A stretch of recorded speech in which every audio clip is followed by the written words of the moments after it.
Hello, good morning. Today we are going to study about the angle of repose.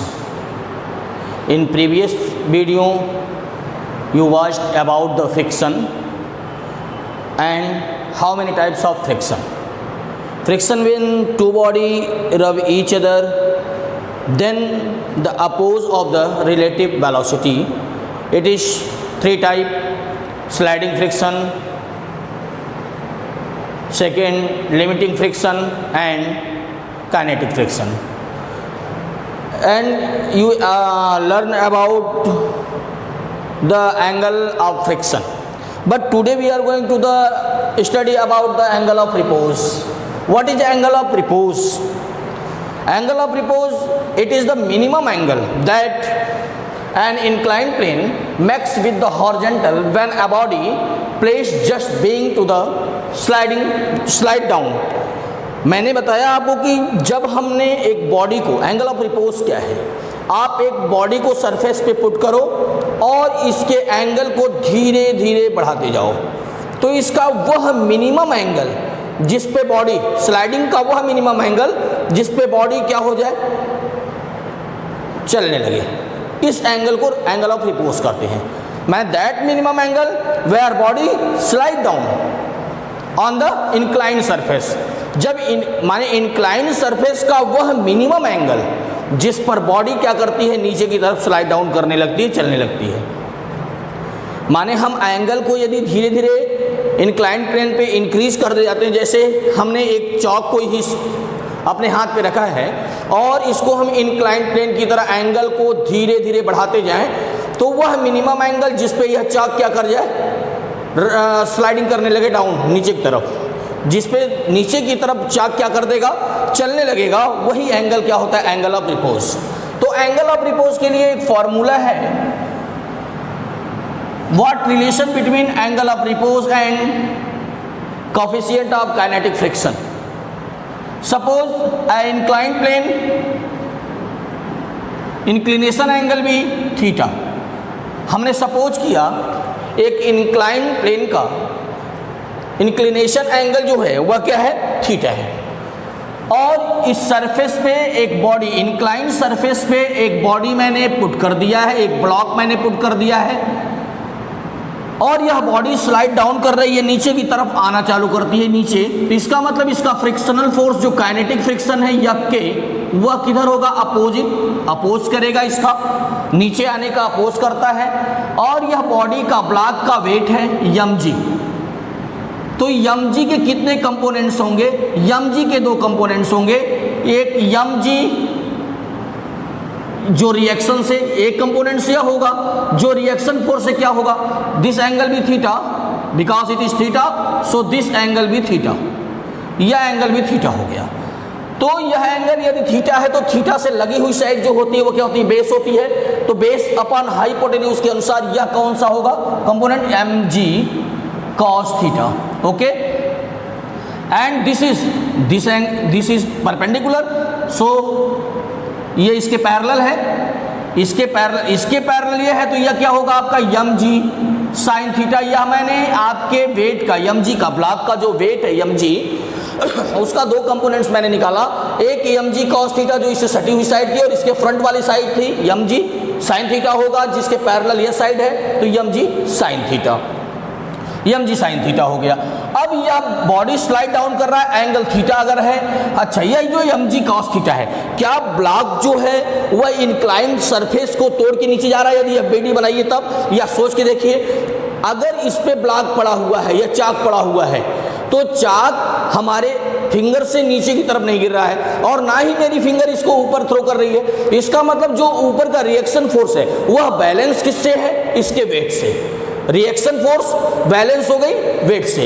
इसका मतलब इस reaction force को, reaction force R, इसको balance कौन कर रहा है, mg cos theta. So we can write R is equal to mg cos theta. Equation number first. अच्छा, यह बॉडी जो हो रही है, जो आपकी बॉडी स्लाइड डाउन हो रही है, नीचे की तरफ आ रही है, वह किससे बैलेंस है, इस समय जब बॉडी रुका हुआ है तो उस समय हम इसको काइनेटिक फ्रिक्शन नहीं कर सकते। अगर ब्लॉक इस पे रुका हुआ है तो ये काइनेटिक फ्रिक्शन नहीं है, एफएस कर देते हैं मैक्सिमम। मैक्सिमम एफएस का मतलब हुआ, मैंने पिछले वीडियो में बताया होगा, the maximum FS means limiting friction.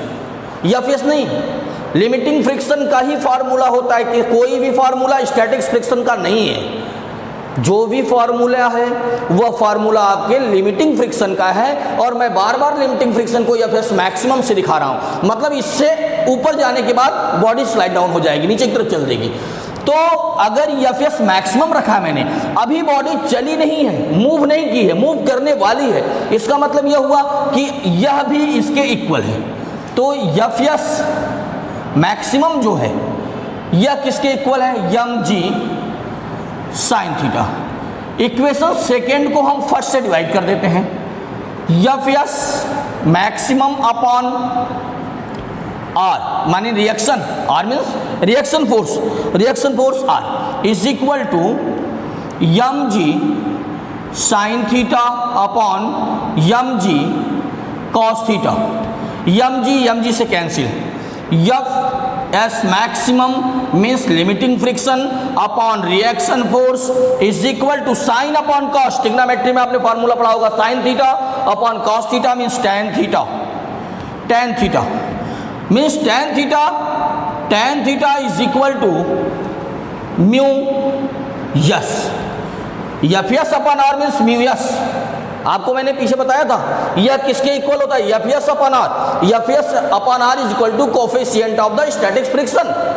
Coefficient of static friction always equal to the ratio of the limiting friction and reaction force. Reaction force और लिमिटिंग फ्रिक्शन का जो रेशियो होता है वही कोफिशिएंट ऑफ स्टैटिक फ्रिक्शन होता है। तो मैंने static friction mu S equal to tan theta लिख दिया। तो इस एंगल पे यदि बॉडी है तो यह जो एंगल होगा यही एंगल आपका एंगल ऑफ रिपोज होगा। एंगल ऑफ रिपोज समझ में आ गया। मैंने कहा एंगल ऑफ रिपोज क्या है कि वह मिनिमम एंगल जिस पे बॉडी स्लाइड डाउन कर जाए, जिससे बॉडी क्या करने लगे, स्लाइड डाउन होने लगे, सड़क के नीचे जाने लगे, वह एंगल ऑफ रिपोज होता है। और एंगल ऑफ रिपोज और कोफिशिएंट ऑफ स्टैटिक फ्रिक्शन के बीच का जो रिलेशन था वह मैंने आपको बता दिया। अब क्वेश्चन आता है कि यदि लिमिटिंग फ्रिक्शन आप जान गए क्या होता है स्टैटिक फ्रिक्शन, तो how many types of kinetic friction. Kinetic friction क्या है, जब बॉडी मोशन में होती है तो उस समय बॉडी और जिस सरफेस पे वह स्लाइड डाउन हो रही है, मूव कर रही है, उसके सरफेस के बीच जो फ्रिक्शनल फोर्स अप्लाई हो रहा है वह काइनेटिक फ्रिक्शन है। और काइनेटिक फ्रिक्शन दो टाइप का होता है। काइनेटिक फ्रिक्शन टू टाइप का है। नंबर एक होता है रोलिंग फ्रिक्शन और नंबर दो होता है स्लाइडिंग फ्रिक्शन। नंबर एक पे मैंने बताया काइनेटिक फ्रिक्शन जो होता है, types of kinetic friction, types of kinetic friction. Kinetic friction जो होता है वह दो टाइप का है।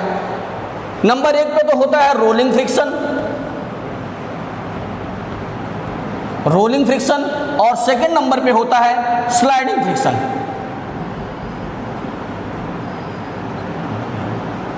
स्लाइडिंग फ्रिक्शन, रोलिंग फ्रिक्शन क्या होता है, व्हाट इज रोलिंग फ्रिक्शन? जब किसी सरफेस पे बॉडी क्या करे, रोल करते हुए चले, लुढ़कते हुए चले। जब किसी सरफेस पे बॉडी क्या करती है, रोल करते हुए चलती है। जैसे आपके बाइक का जो पहिया है वह रोल करते हुए चलता है, यह रोलिंग फ्रिक्शन है।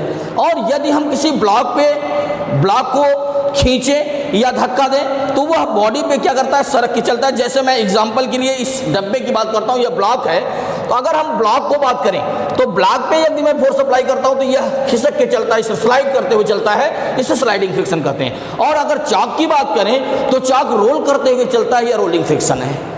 तो रोलिंग फ्रिक्शन जो काइनेटिक फ्रिक्शन है, आपके लिए इंपॉर्टेंट नहीं है, छोटे क्लास की चीज़ है रोलिंग फ्रिक्शन और kinetic friction.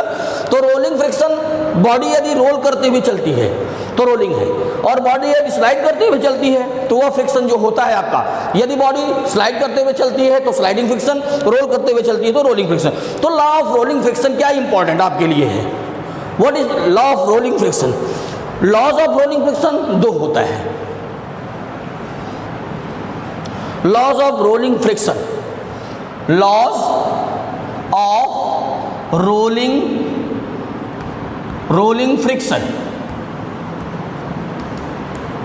Yes, important topic आपके लिए है। रोलिंग फ्रिक्शन का लॉ क्या होता है? फर्स्ट लॉ तो रोलिंग फ्रिक्शन का है, रोलिंग फ्रिक्शन या फॉर से डिनोट करते हैं। Rolling friction is directly proportional to the rolling friction is directly proportional to the reaction force. जो बॉडी पे रिएक्शन फोर्स अप्लाई होता है उसके डायरेक्टली प्रोपोर्शनल होता है रोलिंग फ्रिक्शन। रिएक्शन फोर्स हमेशा कहाँ लगता है? फेंकता है ऊपर की तरफ बॉडी को। तो मैंने कहा जो रोलिंग फ्रिक्शन होता है वह बॉडी के रिएक्शन के क्या होता है? डायरेक्टली प्रोपोर्शनल होता है। पहला लॉ था। What is first law? You know that rolling friction is directly proportional to the reaction force, and second, rolling friction is inversely proportional to the radius of cylinder or sphere or wheel। हमने बताया जो rolling friction होता है, rolling friction is directly proportional to the reaction force and rolling friction is inversely proportional to the radius. From equation first and second we find Fr is directly proportional to the R upon R, where capital R is the reaction force and small r is the radius. R is reaction force is capital R and radius is small r. तो Fr is directly proportional capital R upon small r। Proportional के लिए कुछ constant लगाते हैं, constant mu R, coefficient of rolling friction. Mu R means coefficient of rolling friction capital R upon small R. यब R is equal to rolling friction is equal to mu R upon capital R upon small R, where capital R is the reaction force and small R is the radius.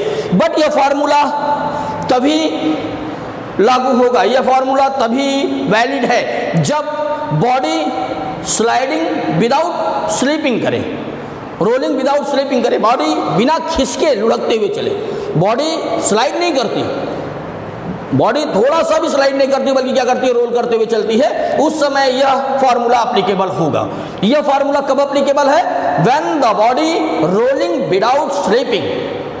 यह formula तभी applicable होगा जब body बिना slide किए, बिना खिसके, बिना sir के role करने लगे, चलते रहे। तो इस समय यह फॉर्मूला आपका अप्लीकेबल होता है लॉज ऑफ रोलिंग फ्रिक्शन का। ओके, तो लॉज ऑफ रोलिंग फ्रिक्शन क्या होता है? लॉज ऑफ रोलिंग फ्रिक्शन में आप बता सकते हो the rolling friction is directly proportional to the reaction force and inversely proportional to the radius of the cylinder और अदर थिंग्स विच रोल्स। अब हम चलते हैं अगली टॉपिक पे। अगली टॉपिक आपकी होगी work done against friction. Friction के अगेंस्ट वर्क डन, यह एनसीईआरटी में नहीं होगा, बशर्ते इसका कुछ कॉम्पिटिटिव एग्जाम के लिए न्यूमेरिकल्स आते हैं, इसलिए मैं बता रहा हूं। एनसीईआरटी बुक में आपके वर्क डन नहीं होगा। वर्क डन जो होगा वह फ्रिक्शन के लिए आपके एनसीईआरटी बुक्स में नहीं होगा। वर्क डन अगेंस्ट फ्रिक्शन, तो वर्क डन अगेंस्ट फ्रिक्शन पहला मैं बताता हूं।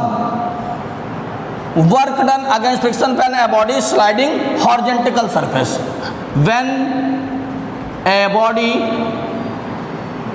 when a body sliding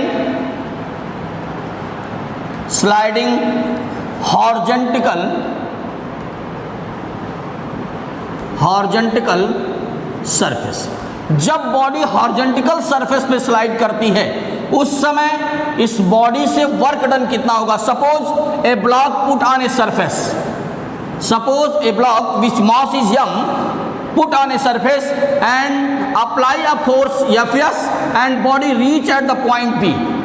suppose यह बॉडी A से B पर पहुंचती है जिसका displacement, this is the mg weight of the block which balanced by the reaction force R।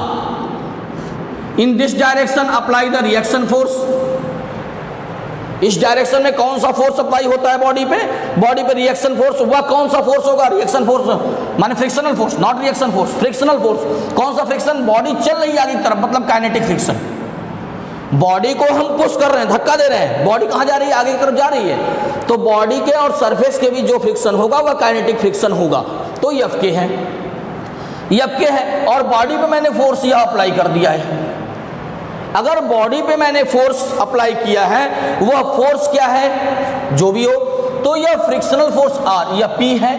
P जो बैलेंस इस बॉडी को क्या कर रहा है, आगे की तरफ ले जा रहा है, फ्रिक्शनल फोर्स यब के है, तो यब के नाते तो जो वर्क डन होता है, वर्क का फॉर्मूला क्या होता है, यदि बॉडी यहां से यहां तक गई, सपोज डिस्प्लेसमेंट यस हो गया, यहां तक बॉडी पहुंच गई और डिस्प्लेसमेंट कितना हो गया, यह आर तो बैलेंस हो गया एम जी से कैंसिल, ठीक, स्लाइडिंग फ्रिक्शन तो स्लाइडिंग सरफेस तो है नहीं, सरफेस हॉरिजॉन्टल है, तो फॉर्मूला होता है work is equal to force, force means kinetic friction into displacement capital S, suppose this displacement भी capital S, F K is equal to mu K into R into S, but you know that R is equal to equation number first, but R किससे balance हो रहा है, देखिए are किससे balance हुआ, M G से, so we can put at the place of R M G, हम R की जगह कौन सी वैल्यू पुट करते हैं, एम जी पुट कर देते हैं, आज डब्ल्यू इज इक्वल टू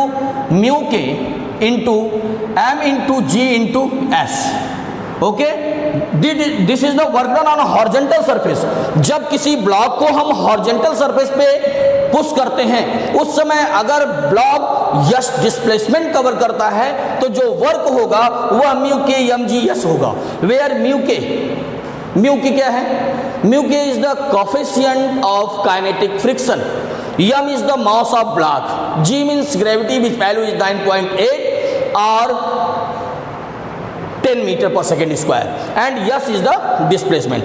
तो यह वर्क डन मैंने बताया जब बॉडी कहां पे स्लाइड कर रही थी, हॉरिजॉन्टल सरफेस पे, लेकिन यदि बॉडी क्या करे, अप इंक्लिनेशन करती हो, उस समय वर्क डन क्या होगा, अगर इंक्लाइन प्लेन पे बॉडी ऊपर की तरफ जा रही है, यदि इंक्लाइन प्लेन है कोई, suppose this surface inclined surface, here a block put on a surface, block mass mg is weight and this angle be theta, इस समय अगर इस ब्लॉक को हम ऊपर की तरफ धक्का मारें, यह ब्लॉक अगर हम इसको ऊपर ले जाएं और यस डिस्प्लेसमेंट इसमें डिस्प्लेस कर दें, तो इस पे जो होगा एक फ्रिक्शनल फोर्स अप्लाई होगा इस डायरेक्शन में, एफ के आपने फोर्स इस डायरेक्शन में लगाया, सपोज पी फोर्स लगाया, इस एम जी के दो कंपोनेंट्स होंगे, नंबर एक तो यह एंगल थीटा, तो यह कौन सा कंपोनेंट्स होगा, कई बार आ चुका है, एम जी से सटा हुआ साइड है, थीटा से सटा हुआ साइड, लगा हुआ साइड, तो कॉस थीटा कैसे होता है मैं कई बार बता दिया हूं, so we can write M G cos theta, और यह इसका कौन सा कंपोनेंट्स है, वर्टिकल कंपोनेंट्स है, जिसे हम क्या कहेंगे, एम जी साइन थीटा, और यह रिएक्शन फोर्स होगा इसका आर। अच्छा, बॉडी को आपने फोर्स जो अप्लाई किया है, बॉडी इंक्लाइन अब चल रही है, ऊपर की डायरेक्शन में बॉडी को चढ़ा रहे हैं इंक्लाइन प्लेन पे, तो उस समय कितना वर्क होगा यदि बॉडी को यस डिस्प्लेसमेंट दिखा दें, सपोज इंक्लिनेशन एंगल थीटा है, अगर इंक्लिनेशन एंगल मैंने थीटा सपोज कर लिया और इस ब्लॉक को मैं धक्का देके ऊपर की तरफ ले जा रहा हूं, उस कंडीशन में जो फोर्स वर्क होगा वह कितना होगा, तो आप सिंपल चीज है, एफ बी डी अगर ध्यान में है और नहीं भी है एफ बी डी ध्यान में, तो आप कॉमन सेंस यूज कर सकते हो यहाँ पे, अगर हम बॉडी को जो P जो फोर्स अप्लाई कर रहे हैं ऊपर, तो फ्रिक्शन कहाँ लगेगा, अपोजिट डायरेक्शन में, तो वह किसके इक्वल होगा, या जो P बैलेंस हो रहा है यह ऊपर जा रहा है, अगर ऊपर की तरफ चढ़ाना है इसको, उस कंडीशन में यह P किसके इक्वल होगा, P बैलेंस होगा M G sine theta plus दो चीजें हैं लगा हुआ इस डायरेक्शन में, कौन कौन सा, एक फ्रिक्शन भी इसी डायरेक्शन में, plus F K equation number first, okay. और जो एम जी कॉस थीटा वह बैलेंस किससे होता है, आर से, रिएक्शन से, R is equal to M G cos theta, equation number 2 from equation first, equation first से आपको क्या मिलता है, P is equal to M G sine theta plus F K किसके इक्वल होता है, आपने पढ़ा है पीछे, मैंने बताया था, kinetic friction is equal to mu K into R, पीछे देखिएगा मैंने काइनेटिक फ्रिक्शन का फॉर्मूला डेराइव किया होगा, F K is equal to mu K into R, अगर नहीं देखे तो पिछले वीडियो जाके देख लीजिएगा, mu K into R M G sine theta plus mu K into R, but you know that R is equal to M G cos theta, so we can write P is equal to M G sine theta plus mu K into R, R means M G cos theta. What is common? इन दोनों में common क्या है? M जी। देखिए यम जी यहाँ भी है, M जी यहाँ है, मैंने कॉमन किया यम जी। आपको बचा कितना? P, P is equal to M G, common हो गया sine theta plus mu K into cos theta. तो आपने जो फोर्स अप्लाई किया, जो बॉडी को इंक्लाइन प्लेन पे अप डायरेक्शन में ले जा रहा है, वो फोर्स कितना अप्लाई किया आपने? पी किया। लेकिन हमें फोर्स नहीं फाइंड करना है, हमें फाइंड करना है वर्क डन। सपोज करो जब आपने ये फोर्स अप्लाई कर दिया, बॉडी यश डिस्प्लेसमेंट बॉडी में आ गया, उस समय वर्क डन बराबर, work done is equal to force means P, हमने फोर्स को पी से डिनोट किया है, फोर्स इंटू डिस्प्लेसमेंट एस। अब हम वैल्यू पुट करते हैं, पी की वैल्यू क्या है? M G, M G in bracket sine theta plus mu K into cos theta into S. Okay, यह वर्क डन कब अप्लाई होगा? यह फार्मूला तब यूज करिएगा, यह वर्क डन का फार्मूला यूज होगा जब बॉडी इंक्लाइन प्लेन पर ऊपर की तरफ जा रही हो। इंक्लाइन प्लेन पे बॉडी अगर ऊपर जा रही है, उस समय यदि वर्क फाइंड करना हो तो इस फार्मूले का यूज करेंगे। अगर बॉडी नीचे डाउनवर्ड आ रही हो तब, अगर बॉडी नीचे आ रही है तो उस समय क्या होगा? तो इसको हम इरेज करते हैं। दूसरा फार्मूला देखिए, बॉडी जब हॉरिजॉन्टल पे चलती है तो वर्क क्या होता है, मैंने निकाला। और यदि कोई ब्लॉक इंक्लाइन प्लेन पे अप डायरेक्शन में मूव कर रहा है तो क्या होगा? और यदि, अब हम बताने चल रहे हैं, कोई ब्लॉक डाउनवर्ड मोशन कर रहा है इंक्लाइन प्लेन पर, यह आपका ब्लॉक है, block weight M G. M G have two components, M G का दो कंपोनेंट्स होगा।